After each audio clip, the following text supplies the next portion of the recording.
Entonces vamos a hablar creacionismo versus evolucionismo y ateísmo. Me pidieron que hablara acerca de este tema.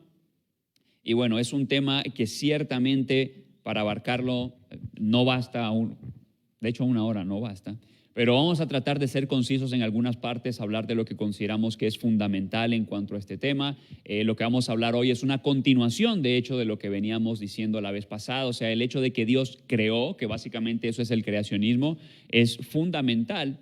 Y yo no sé ustedes, pero a mí me toca luego hablar mucho con jóvenes de este tema. Y es una duda que ellos tienen. Por alguna razón luego se le tacha al joven como de rebelde, ¿no?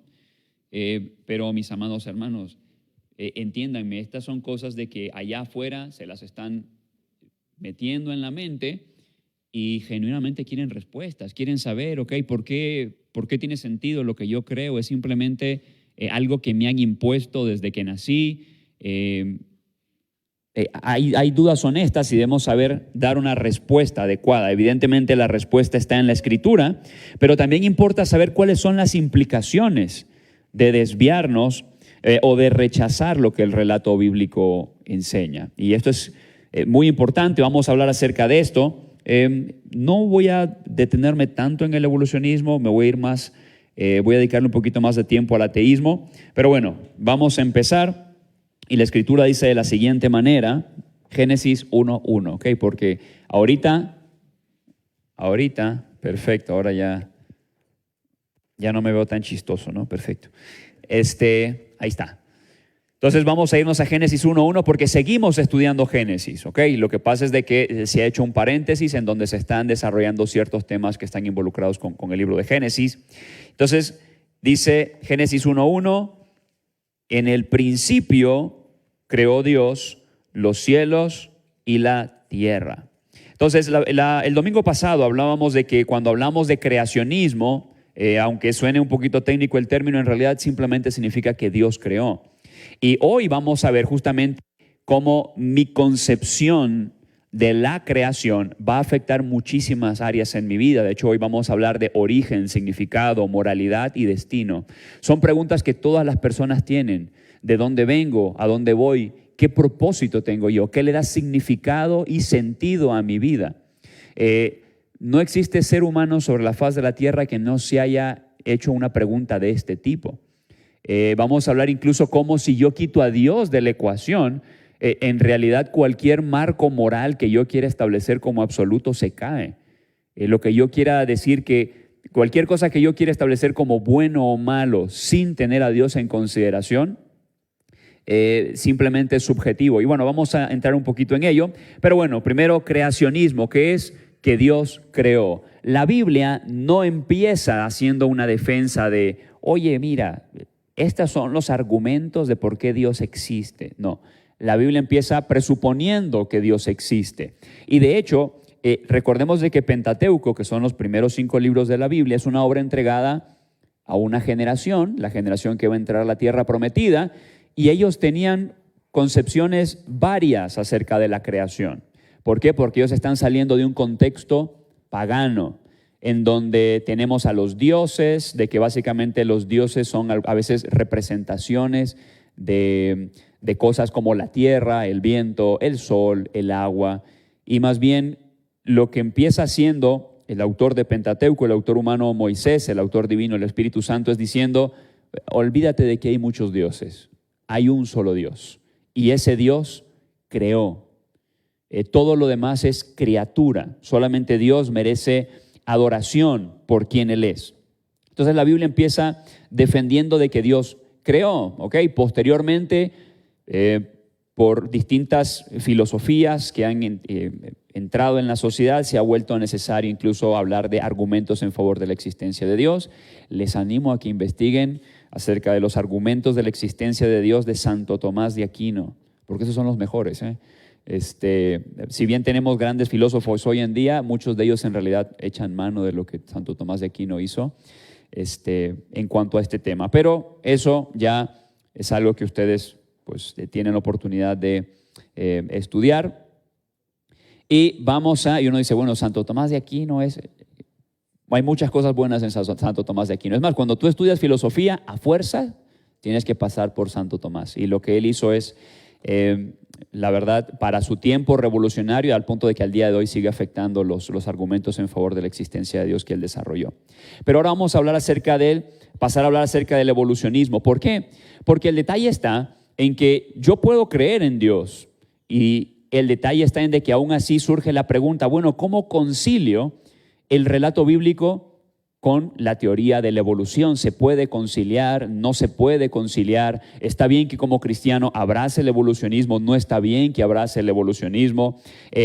A las distintas perspectivas, una se le conoce como creacionismo, o sea que Dios creó.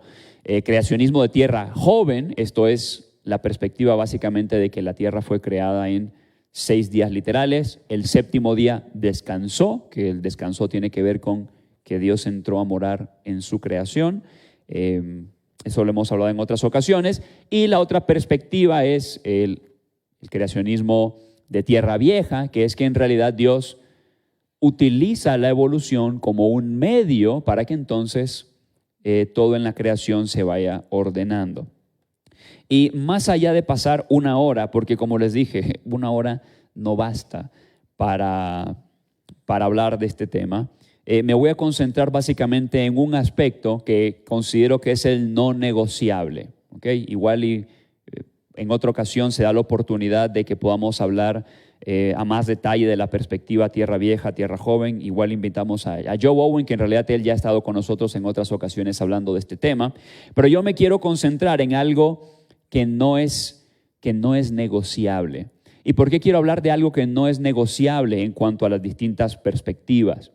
Porque el detalle está en que si hay algo que debemos tener cuidado como creyentes, es hasta qué punto estoy dispuesto de alejarme del texto bíblico con tal de sonar racional. Porque créanme que esta es una gran presión hoy en día. Posteriormente vamos a hablar del ateísmo, pero muchas personas que se hacen llamar ateas, en realidad se hacen llamar ateas simplemente porque lo ven como un título de intelectualidad, ¿no? Es como que si tú no eres ateo, es como que tú todavía estás como cavernícola, ¿no? Sigues de alguna manera atado por esos prejuicios religiosos. Entonces, como no puedes pensar fuera de la caja, entonces tú sí crees en Dios. Entonces, como que el término ateo es más un título de intelectualidad, porque en realidad, y a mí me ha tocado, cuando les haces ciertas preguntas te das cuenta que en realidad no han razonado mucho por qué creen en lo que creen.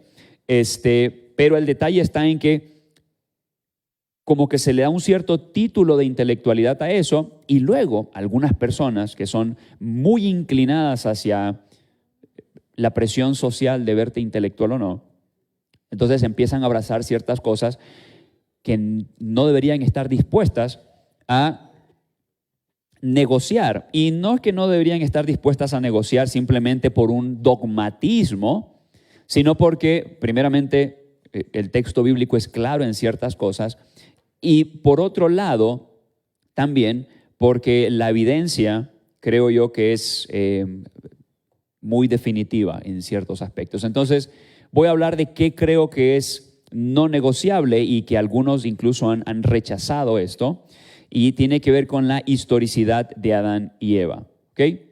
Porque independientemente de creacionismo de tierra vieja, creacionismo de tierra joven, algunos han llegado al punto de decir, mira, Adán y Eva son una metáfora para hablar de la humanidad. Ahora, ¿cuál es el problema? Si yo quiero de alguna manera ser fiel totalmente a lo que nos muestra el texto bíblico y al mismo tiempo abrazar este tipo de perspectivas. ¿Ok? ¿En qué momento podemos decir de que el ser humano viene a ser imagen y semejanza de Dios? Por ejemplo, ¿en qué momento el Homo sapiens, que empieza a ser Homo sapiens sapiens, se puede empezar a considerar como imagen y semejanza de Dios? O por ejemplo, ¿quién pecó? Y vamos a ver algunas cosas en el Nuevo Testamento de que nos muestran que si yo quiero ser fiel a lo que la Biblia enseña, pero al mismo tiempo querer abrazar esta idea de que Adán y Eva simplemente son una metáfora de la humanidad, pues entonces en realidad a última instancia lo que tengo que hacer es poner de lado el texto bíblico. Entonces, vamos a ver este tema. Dice, si bien hay mucho de qué hablar en cuanto a las diferentes posturas creacionistas, un elemento medular es la historicidad de Adán y Eva. Adán y Eva como personas reales en la historia, ¿ok? No son una metáfora, no son una imagen de lo que eran los Australopithecus, que después empezaron a ser Homo habilis, y no. Son personajes históricos. Si esto es modificado, considerado como innecesario, es que esto no importa, se puede poner de lado y no afecta a nada. Otros elementos de la Escritura se verán afectados. ¿Cómo? Y esto es importante, ¿ok? Como cristiano, cuando tú vas al texto bíblico, tú tienes que saber sistematizar, ordenar. Esto es, no puedo simplemente agarrar un pedazo de la Biblia que a mí me gusta y quito otro. Yo tengo que agarrar todo y, bueno, ¿cómo entiendo todo esto en su conjunto? Pablo va a decir lo siguiente: por tanto, como el pecado entró en el mundo por un hombre, y por el pecado la muerte, así la muerte pasó a todos los hombres. Entonces aquí yo me tengo que hacer inmediatamente una pregunta. ¿Será que Pablo estaba engañado? Por ejemplo, cuando Dios guía al Espíritu Santo, cuando Dios guía por medio del Espíritu Santo a Pablo a escribir lo que escribió, ¿será que Pablo simplemente estaba escribiendo lo que estaba escribiendo porque era el mito de su época? Entonces su argumento lo hace basado en un mito. Sigamos leyendo. Pues antes de la ley había pecado en el mundo, pero donde no hay ley no se inculpa de pecado. No obstante, reinó la muerte desde Adán hasta Moisés, aún en los que no pecaron a la manera de la transgresión de Adán, el cual es figura del que había de venir. Entonces, Pablo va a decir, el pecado reinó desde Adán hasta Moisés. Entonces, tenemos que hacernos una pregunta. ¿Moisés es una metáfora, Moisés? ¿O es un personaje histórico? Es un personaje histórico, es una persona real, un ser humano que estuvo en el planeta Tierra. Y el detalle está en que reinó el pecado desde la metáfora hasta Moisés. ¿Tiene sentido eso? No, está poniendo de referencia a dos personajes históricos. Si Moisés es un personaje histórico o una persona real, entonces Adán debe ser tomado como ¿qué? Como lo mismo. De hecho, Pablo está pretendiendo hacer una línea de tiempo. Si Adán es una metáfora, entonces dicha línea de tiempo no tiene sentido. Entonces, el detalle está en que si yo quiero creer que Adán y Eva son una metáfora, porque si no lo han escuchado aquí, algún día lo van a escuchar o sus hijos lo van a escuchar. Si Adán y Eva son una metáfora, entonces el detalle está en que lo que Pablo dice no tiene sentido. El lenguaje es total y completamente cuestionable. Y Pablo, una de las cosas que va a desarrollar es que así como por un hombre entró el pecado, por un hombre ahora todos venimos a hacer ¿qué? Entonces el detalle está en que la forma en la que entiendo la historicidad de Adán y Eva está siendo utilizado para hablar de cómo por un hombre, Cristo, entonces ahora nosotros podemos alcanzar redención. Está tocando cuestiones fundamentales, Pablo, aquí. Y si yo me pongo a jugar como quiero sonar racional, entonces voy a de alguna manera comprometer la historicidad de Adán y Eva, siendo que Pablo utiliza la historicidad de Adán y Eva para algo tan fundamental, entonces, ¿en dónde está sentada mi fe? Y eso me lleva a otra cosa.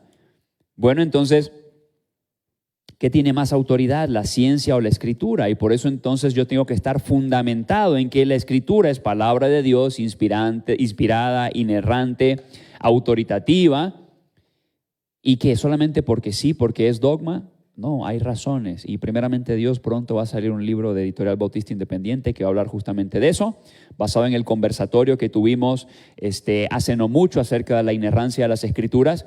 Pero nótese que si yo quiero de alguna manera empezar a jugar en que soy fiel al texto, pero también soy fiel en la ciencia, tarde o temprano yo voy a tener que tomar una decisión en ciertos aspectos. Y en esa decisión yo voy a tener que arriesgarme, que en realidad no es ningún riesgo. Yo tengo que estar dispuesto a entender de que no importa el título que me quieran poner, si yo voy a ser fiel al texto bíblico, voy a tener que rechazar ciertas cosas que personas consideren razonable. Es más, algo que te traiga tranquilidad. Lo que hace 100 años era razonable, hoy en día no es razonable. Entonces no creas que porque algo suena hoy en día razonable, el día de mañana lo va a hacer. Si tú te pones, por ejemplo, hace muchos siglos se creía que la Tierra era el centro del universo y eso era la racionalidad. Hoy en día creemos de que la Tierra es el centro del universo. No. Y ahí luego, si algún ateo me escuchara, diría, por ejemplo, bueno, pero fue la iglesia la que de alguna manera cuando Galileo propone su modelo, donde el Sol es el centro de la galaxia y todos los planetas giran alrededor, fue la iglesia la que se opuso a Galileo. Así que se dan cuenta, ahí la religión, bueno, lo que no saben o lo que algunos ignoran es que en realidad fueron primeramente algunos científicos italianos que estaban en pos del geocentrismo, que se pusieron en contra de Galileo y hasta después la iglesia entró. Pero primero fueron científicos que creían que lo razonable era otra cosa, que de alguna manera se pusieron en contra de Galileo. Entonces, no lo que hoy en día es racional, el día de mañana es racional. Entonces, no porque una persona venga y me diga, es que lo que pasa es que si tú crees en Adán y Eva, pues entonces ciertamente eres una persona atrapada en el mito. No te sientas comprometido a querer de alguna manera congraciarte con ellos, porque nosotros sabemos de que a medida de que pasa el tiempo, la evidencia cada vez nos muestra más que esto es divino, que proviene de Dios. Y debemos de ser valientes ante este mundo. Yo veo que muchos jóvenes y a veces adultos se sienten intimidados por este tipo de cosas, pero ¿en dónde tenemos puesta nuestra confianza? ¿En dónde tenemos puesto incluso nuestra identidad? ¿Está puesta nuestra identidad en lo que diga una persona no regenerada, no creyente, o en lo que Dios piensa de mí? Dice Pablo, pero el don no fue como la transgresión, porque si por la transgresión de aquel uno murieron los muchos, abundaron mucho más para los muchos la gracia y el don de Dios por la gracia de un hombre, Jesucristo. Pues si por la transgresión de uno solo reinó la muerte, mucho más reinarán en vida por uno solo, Jesucristo, los que reciban la abundancia de la gracia y del don de la justicia. Jesús es un personaje histórico, entendiendo de que es alguien que existió en la historia. Sí. Entonces, si yo quiero ver a Adán y Eva como una metáfora, una vez más, el argumento de Pablo no tiene sentido. Yo tengo que ver a Adán y Eva como personajes históricos, ¿ok? No son una metáfora de que, bueno, la humanidad es mala. No. Son personajes históricos y que como por una pareja cayeron, por un hombre, dice aquí Adán, ahora nosotros por Cristo Jesús podemos alcanzar salvación y redención. Así que como por la transgresión de uno vino la condenación a todos los hombres, de la misma manera por la justicia de uno vino a todos los hombres la justificación de vida.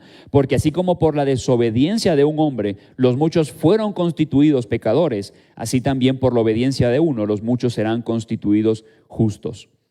Porque el detalle está en qué pasa si Adán es una metáfora o si es una representación de todos los homo sapiens sapiens que existían para ese entonces. El uso del lenguaje se vuelve cuestionable. ¿Por qué Pablo habla de dos hombres y enfatiza uno cuando habla de ellos?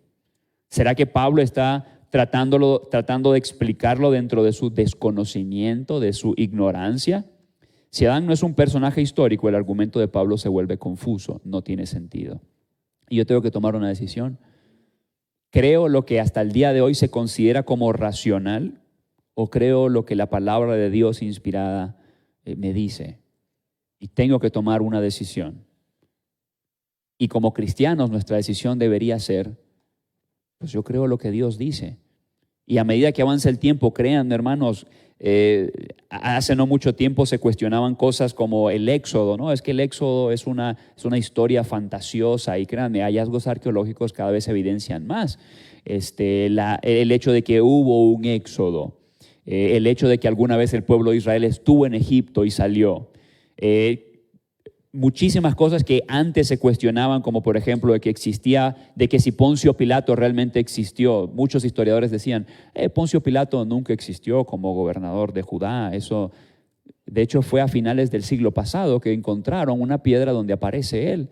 Entonces, todo lo que en su momento era racional, después se demostró que no, que sí había evidencia histórica de que existió, así como tal, Lucas lo dijo, porque se cuestionaba la historia, o sea, qué tan buen historiador había sido Lucas. Entonces, mis hermanos, créanme, cada vez que avanza el tiempo nos vamos dando cuenta más de que lo que tenemos es verdad. También vamos a ver de que el uso del lenguaje me apunta de que no son personajes metafóricos. Dice, no obstante, reinó la muerte desde Adán hasta Moisés. Y dice que aún en los que no pecaron a la manera de la transgresión de Adán, el cual es figura del que había de venir. Esta palabra figura es la palabra tipos. Y esa palabra es básicamente la que se utiliza para muchos elementos en el Antiguo Testamento diciendo que apuntan a Cristo, pero también se suele traducir en el Nuevo Testamento como un ejemplo.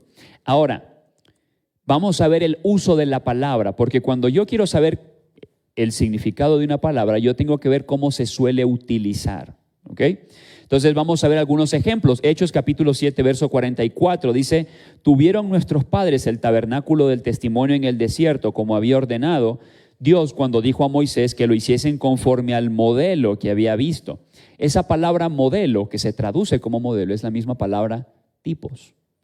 Pregunta, ¿el tabernáculo es una metáfora? No, el tabernáculo no es una metáfora. Está hablando de un elemento físico, concreto. Por lo tanto, ahí vemos de que el uso de la palabra ahí no está hablando de una metáfora, está hablando de algo concreto, de algo histórico. 1 Corintios 10:6 dice, mas estas cosas sucedieron como ejemplo para nosotros, para que no codiciemos cosas malas como ellos codiciaron. Está hablando de el pueblo de Israel y las cosas que el pueblo de Israel hizo. Y dice que esas cosas son ejemplo para nosotros. ¿Son una metáfora las cosas que el pueblo de Israel hizo o son cosas que realmente ocurrieron? Cosas que realmente ocurrieron. Y de hecho ahí tenemos otra vez el uso de la palabra tipos, que se traduce ahí como ejemplos.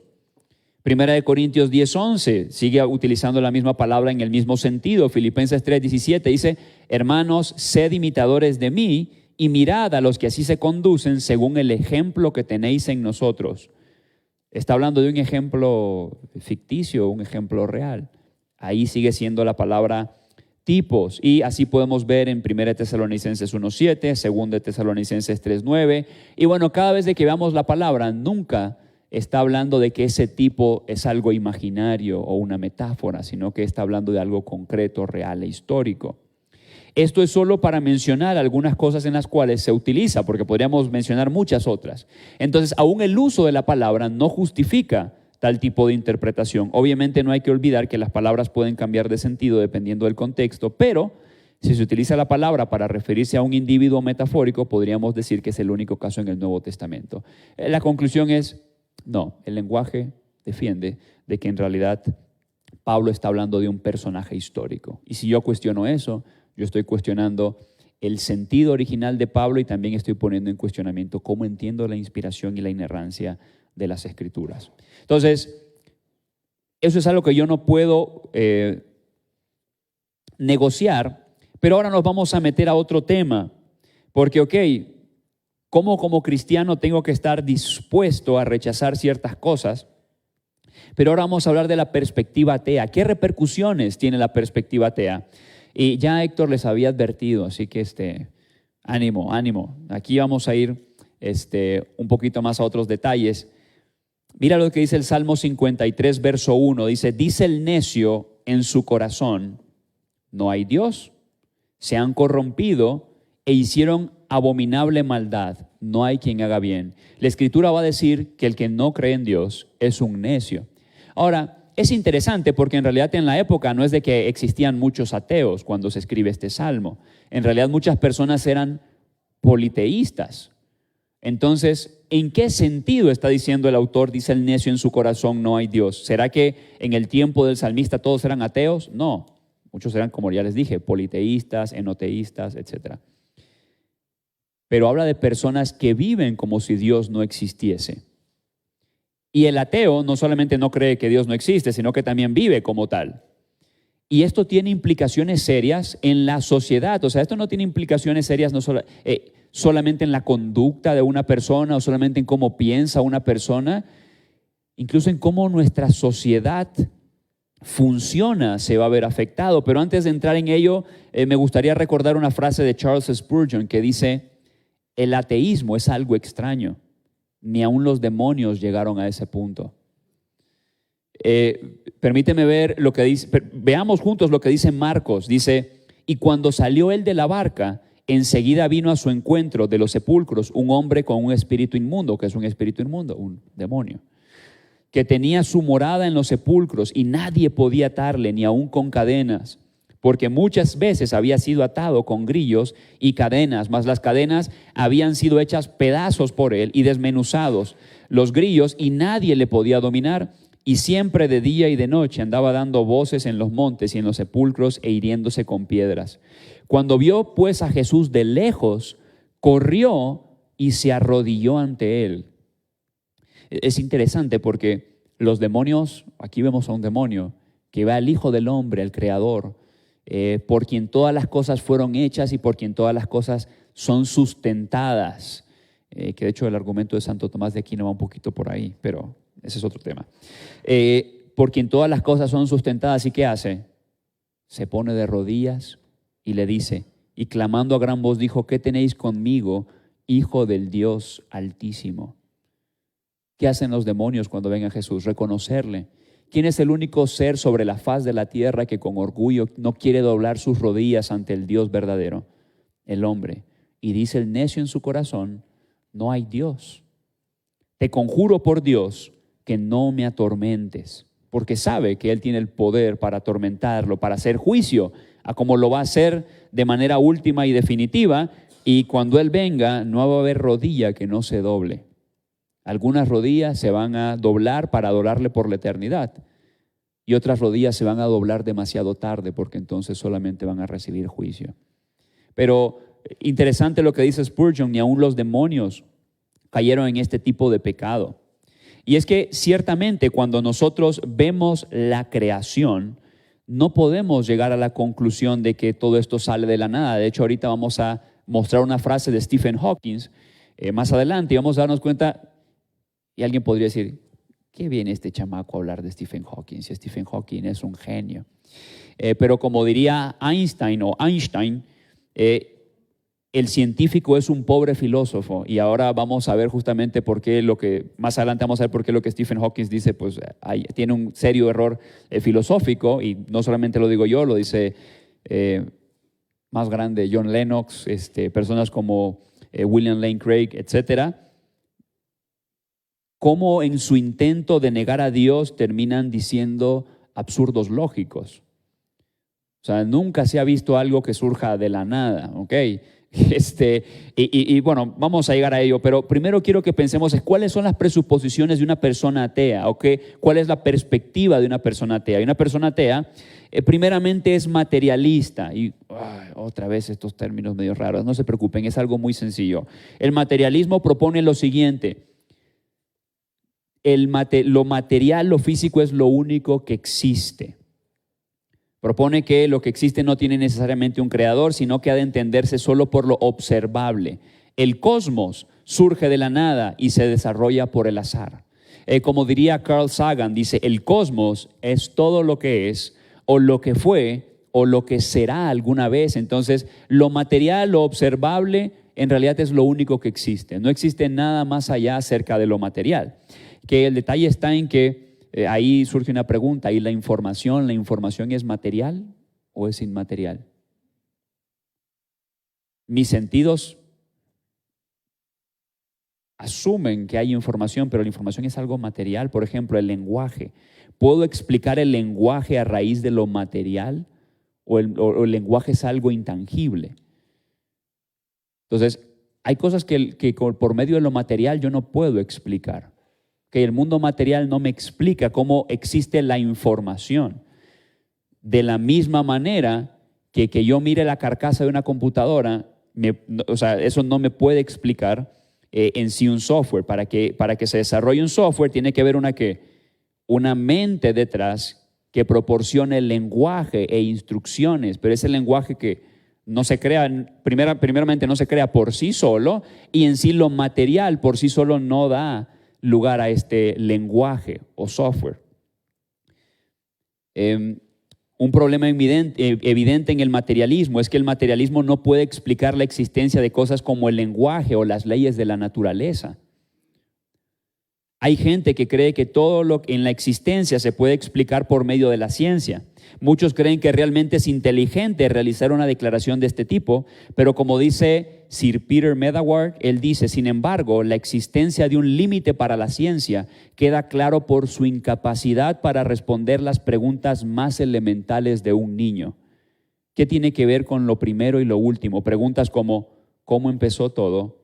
¿Para qué estamos todos aquí? ¿Y cuál es el punto de vivir? La ciencia no me puede responder estas preguntas que son filosóficas y que son profundas y que son preguntas básicas que un niño tendría.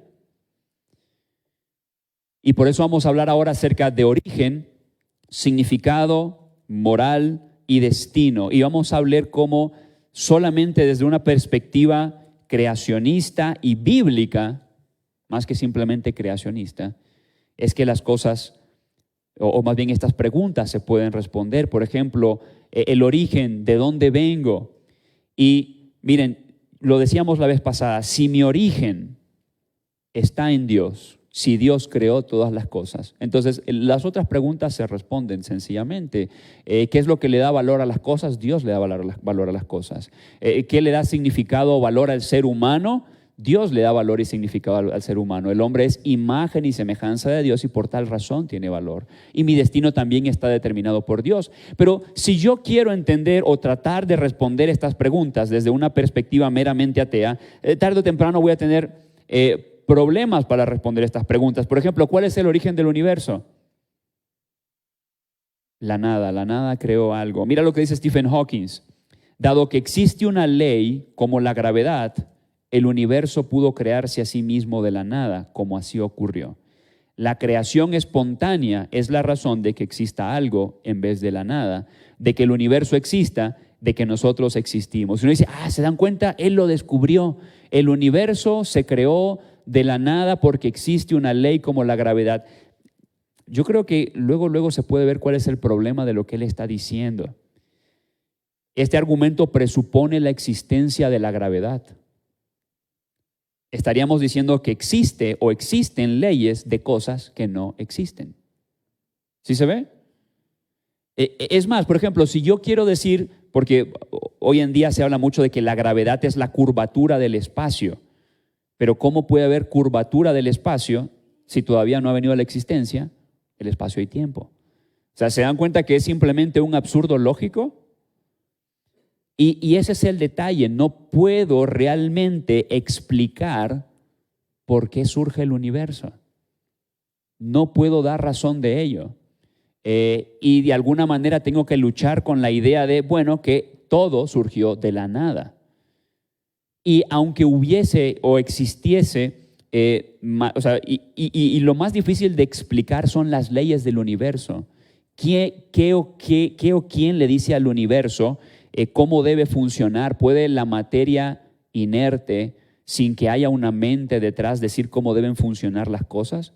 Es como les decía, tú puedes tener una computadora, el hardware, lo material, lo físico, pero esa computadora nunca te va a correr si no tiene un ¿qué? Si no tiene un software, si no tiene instrucciones, si no tiene lineamientos, si no tiene leyes, si no hay algo que te diga cómo el universo debe funcionar, entonces el detalle está en que, ¿cómo explico esas leyes? Significado, ¿qué sentido tiene mi vida? ¿Tiene sentido la vida si simplemente somos el producto del azar? El único propósito de tu vida sería, desde una perspectiva naturalista, evolucionista, procrear. Así que si ya procreaste, pues ya cumpliste con tu trabajo de que sigue existiendo la vida, pues ya podemos pasar al otro lado si ya procreamos. Y el detalle está en que desde una perspectiva evolucionista, y naturalista, si no has procreado, pues entonces no has cumplido pues tu único significado en el universo. Pero se dan cuenta cómo en realidad no hay significado, no hay razón para vivir, no hay propósito. Incluso ¿Qué le da valor a mi vida? Por ejemplo, como ser humano, si yo solamente puedo entender el mundo por medio de la evolución, ¿qué es lo que te da valor a ti como persona?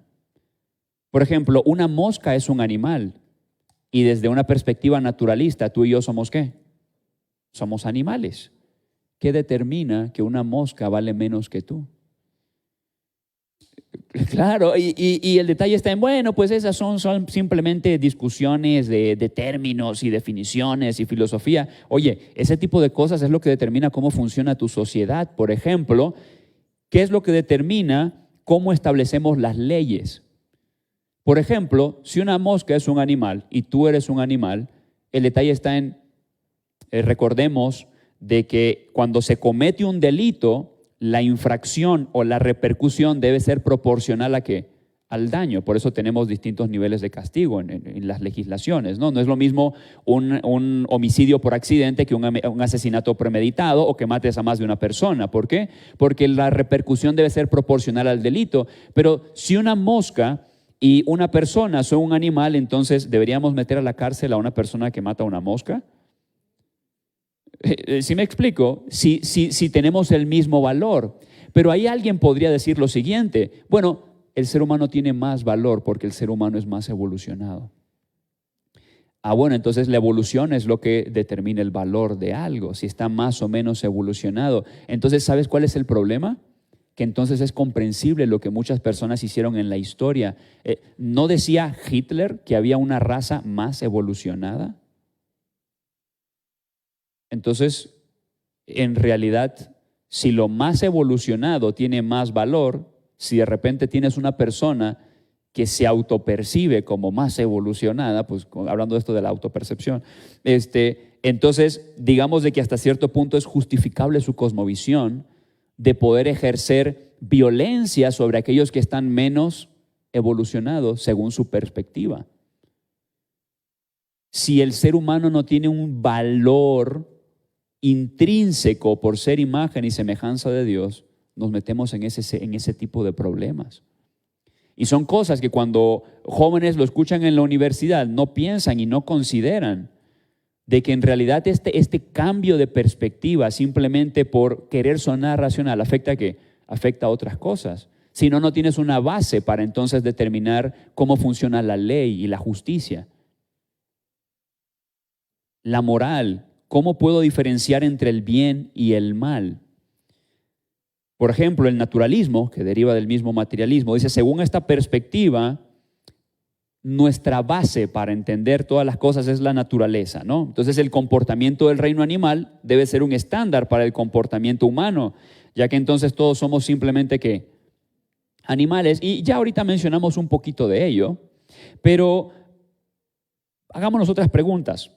¿Qué pasaría si nuestro estándar para el comportamiento humano fueran los animales? Ok, ese león tiene un harén de leonas, ¿no? Entonces, pues no está mal que un hombre tenga que... ¿Está mal o no está mal? Ahora, esto no le gustaría a las feministas, ¿eh? Pero muchas feministas son naturalistas y materialistas. Entonces, es interesante cómo hay una contradicción en su forma de entender el mundo, pero una forma total y completamente diferente de querer aplicar las consecuencias de dicha cosmovisión. O por ejemplo, aquí tienes a dos leones pues peleando y matándose el uno al otro, porque algo normal en la naturaleza es de que, bueno, pues está el león, tiene un harén de leonas, pero si viene un león más joven y mata al león más experimentado en la vida, entonces él se queda ¿con qué? Ocupamos eso como base para entender cómo funciona nuestra sociedad y cómo entendemos la moralidad, la naturaleza. De hecho, ese es parte del argumento LGBTIQ. Oye, ¿que acaso no ven de que hay ciertos animales de que pueden cambiar de sexo según la conveniencia? ¿Alguna vez han escuchado un video de esos? Bueno, entonces, ¿por qué no lo aplico parejo? ¿Sí me explico? O sea, si quiero ocupar la naturaleza como base para... Entonces mi moralidad se vuelve ¿qué? Cuestionable y totalmente subjetiva. Dice el necio en su corazón, no hay Dios. Si no hay Dios, no hay un origen que tenga significado ni una moralidad objetiva para la sociedad. ni una moralidad objetiva para ti y para mí. Así que comamos y bebamos y hagamos todo lo que nosotros querramos porque ¿qué? Al final no hay una moralidad objetiva, no hay un significado para esta vida. O por ejemplo, aquí tenemos un par de monos, no sé bien qué raza, mejor antes de decir un mal término, digo monos, y se están matando. A veces entre los animales se dan peleas por territorios, ¿ok? Entonces, si entre los animales se dan peleas por territorios y la naturaleza es la base bajo la cual yo entiendo la moralidad y las otras cosas, pues, ¿qué tiene de malo las guerras? Si a un pueblo que se considera superior va a atacar a otro que considera inferior para extender su territorio. Si, en fin y al cabo, la naturaleza es la base para entender la moralidad. Porque muchos jóvenes luego se van, bueno, sí, porque miren, la misma naturaleza, ¿lo ves? Bueno, pues compórtate como los animales, a ver si consideras de que eso es moral o que te hagan eso. Este es el chiste típico, muchos de ustedes ya lo conocen. Mamá, ¿cómo era mi padre? Era un poco crujiente, si mal no recuerdo, porque la mantis religiosa se come al padre el día pues que van a procrear y tener una linda familia. Ese día la madre, bueno, ese sí le gusta a los feministas, pero se come al esposo y entonces, una vez más, tenemos un problema. No hay moralidad. ¿Cómo definir la moralidad? Y el destino. ¿Qué le pasa a una persona cuando muere? Bueno, si eres ateo, no hay más allá. Y ahí un ateo diría, bueno, lo que pasa es que tú como cristiano quieres creer en un más allá porque le tienes miedo a la muerte. Bueno, el argumento se puede revertir fácilmente. Bueno, tú como ateo le tienes miedo a un Dios que sabe que te va a pedir cuentas de tu vida. Entonces, el miedo no es la razón por la cual uno cree en Dios. Pero cuando uno entiende por qué uno cree lo que cree, se da cuenta que las cosas solamente tienen significado, sentido y objetividad cuando entiendo de que hay un Dios creador. Y más que simplemente hablar de un teísmo, tengo que entender de que tengo que creer en el Dios de la Biblia, no en cualquier Dios. Francis Schaeffer dice, independientemente de qué sistema tenga el hombre, de qué sistema filosófico de pensamiento, tiene que vivir en el mundo de Dios. ¿Por qué dice esto Francis Schaeffer? Porque el detalle está en que puede de repente llegar a darnos un poquito de temor entrar en estos temas, pero una de las cosas que dice Gregory Koukl en su libro que se llama Tácticas, es un libro de apologética, de cómo puedes hablar de estos temas con otras personas, es que lo interesante es que como cristianos, por el hecho de estar del lado de la verdad, somos los más capacitados para hablar acerca de la realidad. Porque nosotros tenemos aquello que es lo único que le da sentido al origen, a la moralidad, al significado y al destino de una persona. Ellos están en desventaja. ¿Por qué? Porque ellos están teniendo que crear un sistema que tiene una gran cantidad de inconsistencias por donde quiera que lo veas. Tratar de proponer que la nada produce algo, creer de que la no inteligencia produce inteligencia e información, presuponer de que ciertas cosas tienen que existir antes de que la existencia misma ocurra. Pero nosotros estamos del lado de ¿qué? De la verdad. Y eso cambia todo. Si un joven que me escucha, que a lo mejor está luchando con estas cuestiones de ideología de género o de abortismo o de, ¿sabes qué? Todo eso viene desde una perspectiva materialista y atea. ¿Por qué un bebé tiene valor? Porque es imagen y semejanza de Dios. No, es que lo que pasa es que empieza a ser humano a partir de tal semana. Entonces, ¿cómo defines lo que es ser un ser humano? No, es que es ser humano hasta que tiene corazón y hasta tal semana se desarrolló el corazón. Ah, ok. Y si tu padre está teniendo un paro cardíaco, por tal razón su corazón no está funcionando, entonces es menos humano en ese momento y no hay ningún problema si lo mato en ese momento. ¿Sí me explico? El valor de una persona es intrínseco. Si no es intrínseco, porque la Biblia nos dice que el hombre es imagen y semejanza de Dios, entonces cualquiera puede decir que el valor de una persona puede diferir. Se vuelve algo subjetivo. Es el hombre queriéndose hacer Dios. El ateísmo es otra religión. Es la religión donde el hombre se hace Dios, donde el hombre determina la realidad y la verdad por sus propios términos. Y ya lo había dicho la semana pasada, cuando se da un delito, pues ¿a quién se llama? A la policía. Cuando hay un incendio, ¿a quién se llama? A los bomberos. Y cuando la verdad está siendo transgredida, ¿a quién se debe llamar? A la iglesia, que dice en Timoteo que es columna y baluarte de la verdad. Y el detalle está en que en vez de defender la verdad, ¿qué hace la iglesia? Simplemente se replega. ¿Por qué? Porque somos cobardes.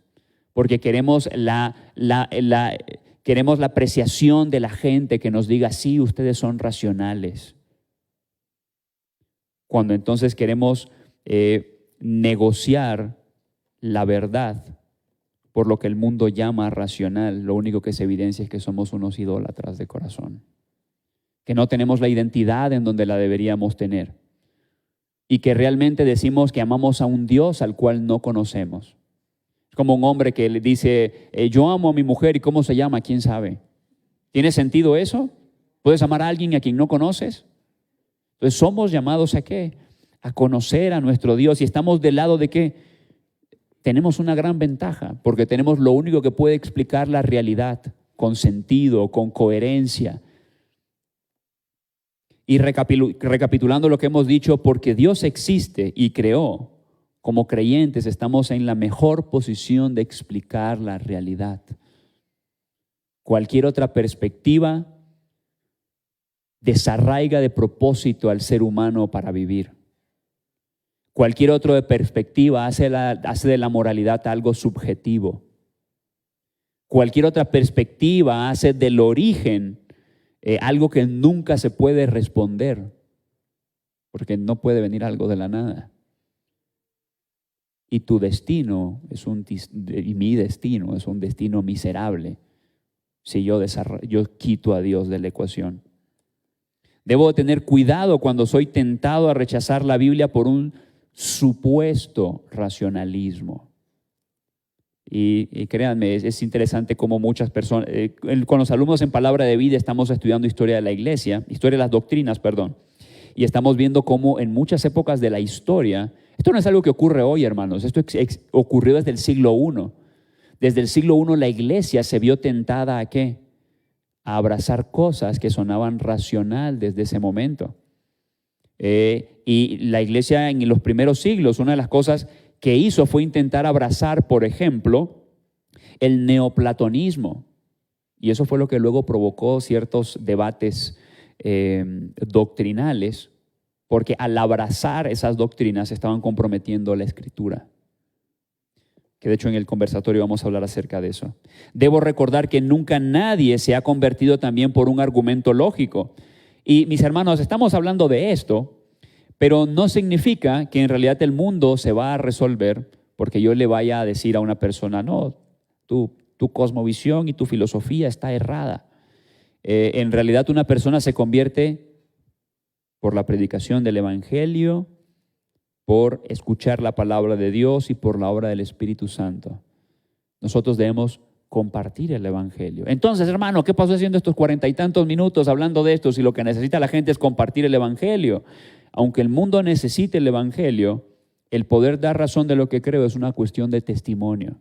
Que de hecho es lo que nos dice Pedro, si no santificad a Dios el Señor en vuestros corazones y estad siempre preparados para presentar defensa con mansedumbre y reverencia ante todo el que os demande razón de la esperanza que hay en vosotros. Porque si la iglesia es columna y baluarte de la verdad, y la columna y baluarte de la verdad demuestra miedo al momento de enfrentarse a aquello que se cree racional, ¿qué testimonio estamos dando? ¿En qué Dios confiamos? ¿A qué nos referimos cuando decimos que esto es palabra de Dios? ¿Entendemos que esto es poder de Dios? ¿O realmente simplemente son palabras huecas y vacías? Que cuando decimos que la Biblia es palabra de Dios, sí es palabra de Dios, pero hasta este punto.